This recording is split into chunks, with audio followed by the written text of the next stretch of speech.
بسم الله الرحمن الرحيم الحمد لله رب العالمين والصلاة والسلام على خاتم الأنبياء والمرسلين وعلى آله وصحبه أجمعين. Je commence donc par le nom du majestueux, Allah, le seul digne d'adoration. Et je lui demande de prier, de bénir le meilleur des hommes, Mohammed, sa famille, ses compagnons, tous ceux qui les auront suivis dans le droit chemin et nous fassent l'honneur d'en faire partie. Donc le jeûne moyen indiqué par Allah subhanahu wa ta'ala, celui qui sait tout, et qui nous dit de jeûner comme le prédécesseur a fait qu'on atteigne la piété, verset 183 de la sourate donc Al-Baqarah. Aujourd'hui, on va voir le verset 185 de la sourate Al-Baqarah, dans la mesure où Allah dit Shahru Ramadan alladhi unzila fihi al-Qur'an hudan lin-nas wa bayyinatin min al-huda wal-furqan. C'est pendant le mois de Ramadan que Allah a fait descendre le Coran. C'est pendant le mois de Ramadan qu'Allah a fait descendre le Coran. Et pourquoi? Comme guidé pour les gens. Celui qui est présent dans ce mois-là, qu'il jeûne. Donc Ramadan, c'est le 9e mois lunaire, entre Sha'ban, 8e, et donc Shawwal, le 10e, et après le dernier mois sacré, qui est le 7e, donc qui est Rajab. Allah a voulu honorer ce mois. Inna anzalnahu fi laylatin mubarakah, dit Allah donc dans la sourate 44, donc sourate al-Dukhan, nous l'avons envoyé, c'est-à-dire le Coran, dans un mois qui est béni, mubarakah. Et Allah dit dans la sourate 97, Inna anzalnahu fi laylatil qadr, on l'a fait descendre dans la nuit, donc béni, ou la nuit de la grandeur, la nuit de la détermination, la nuit donc du destin, comme on l'appelle. Ceci, c'était pas dans le mois de Ramadan, comme ceci a été confirmé par différentes sources. Donc, Allah a envoyé le Coran pendant le mois de Ramadan. Le Ramadan n'est pas caractérisé seulement par ça. Allah a envoyé les feuilles de Ibrahim, alayhi salatu salam, d'après Wathiqa, hadith rapporté par l'imam Ahmad, qu'Allah lui fasse miséricorde, c'est un bon hadith. Wathiqa, il dit donc que le prophète sallam a dit, Allah a envoyé les feuilles donné à Ibrahim la première nuit de Ramadan. La Torah a donné à Moussa, il a donné après 6 nuits du mois de Ramadan.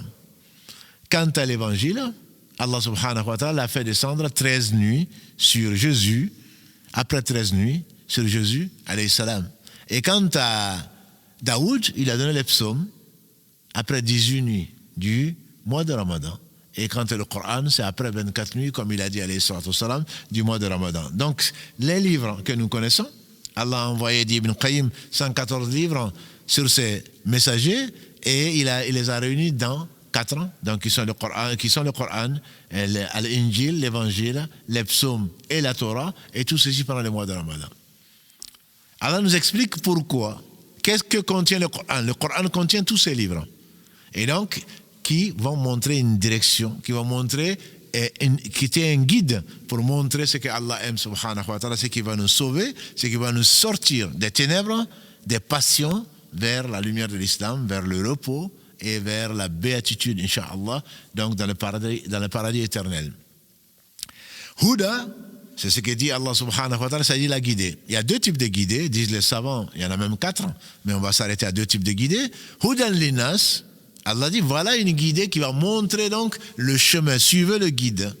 Suivez le guide, que ce soit les blancs, les noirs, les femmes, les enfants, les petits comme les grands, la guidée, elle est là. Voici la guidée, voici le programme, voici ce qui vous attend, fils d'Adam. Voici ce que Satan a fait à vos pères et mères pour les faire sortir du paradis. Voilà ce que vous risquez si vous ne suivez pas le droit chemin. Voilà le droit chemin et voilà les sentiers tortueux. Ça, c'est pour tout un chacun. Personne ne viendra, en tout cas adulte, au jour du jugement dernier en disant « Allah, je ne savais pas ». Voilà le livre, ce qui a été donné à Moussa, ensuite confirmé par ce qui a été donné à Jésus. Je les ai tout inclus, j'ai tout inclus dans le Coran et que j'ai préservé comme on le verra sur Allah. Et donc, le Coran montre très clairement, et le prophète le plus cité dans le Coran, c'est Moussa, alayhi salatu salam. Jésus, Allah lui a consacré la sourate 3, une bonne partie, au début en tout cas de la sourate 3, Ali Imran, et toute une sourate à sa mère qui porte le nom, donc la sourate Maryam, la sourate 19.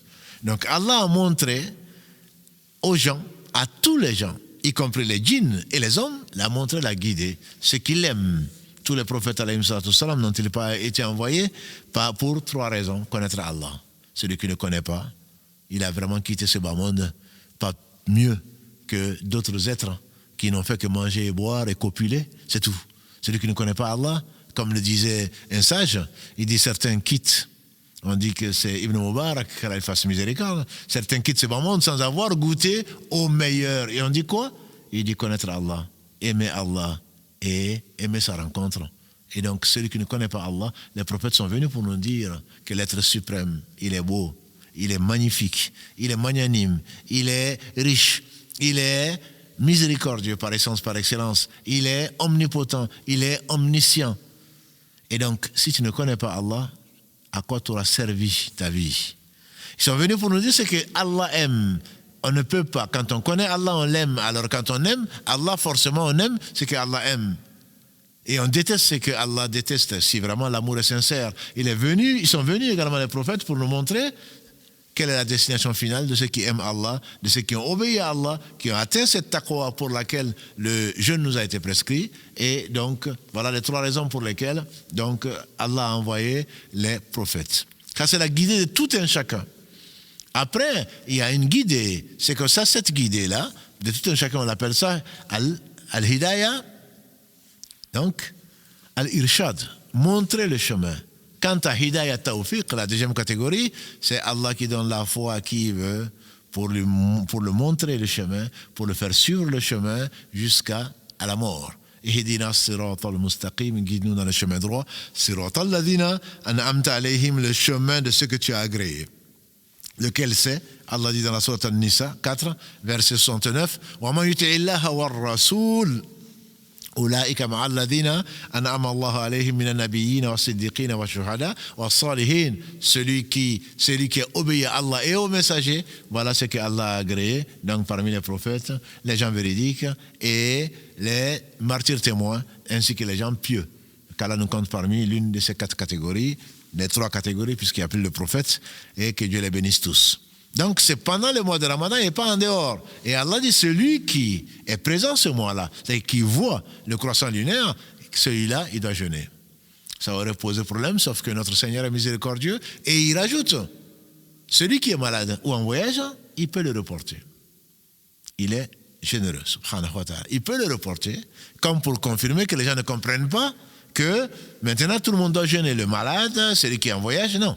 Allah est miséricordieux et d'ailleurs il précise, donc Allah vous veut la facilité et il ne vous veut pas la difficulté.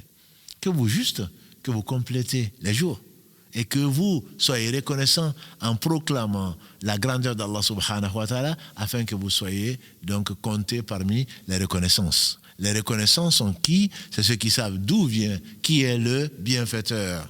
Dit Ibn Qayyim, c'est qui utilisent les bienfaits pour plaire aux bienfaiteurs. Et donc ils savent qu'ils sont pauvres, qu'ils ont besoin de ce bienfait-là. Donc Allah confirme le fait que celui qui est malade ou qui est en voyage, donc peut le reporter. Quant à la personne qui ne peut pas jeûner, comme il est dit dans le verset 184, celui-là il donne à un pauvre.